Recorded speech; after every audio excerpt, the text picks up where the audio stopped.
Hello everyone, সবাই কেমন আছো?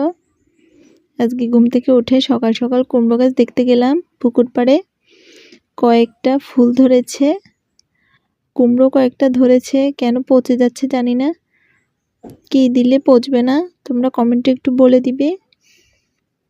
এরপর দিতে এলাম চিতই পিঠা দেব, গরম গরম চিতই পিঠা। চিতই পিঠাটা গোলা ঠিক মতো না হলে চিতই পিঠা হয় না, তাই না? ফুলবেও না। তারপর এটা আমার লোহার কড়াই, আমি চিতই পিঠা দিতে এলাম। আর গরম গরম চিতই পিঠা সকালবেলা খেজুরের রসের সাথে খুব মজা, তাই না? আমি কিন্তু একটু চারপাশে পানি দিই, তোমরা কি দাও?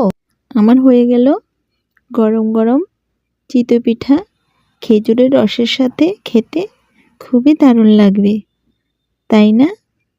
ভালো থেকো বন্ধুরা, ভিডিওটি ভালো লাগলে লাইক কমেন্ট শেয়ার করো।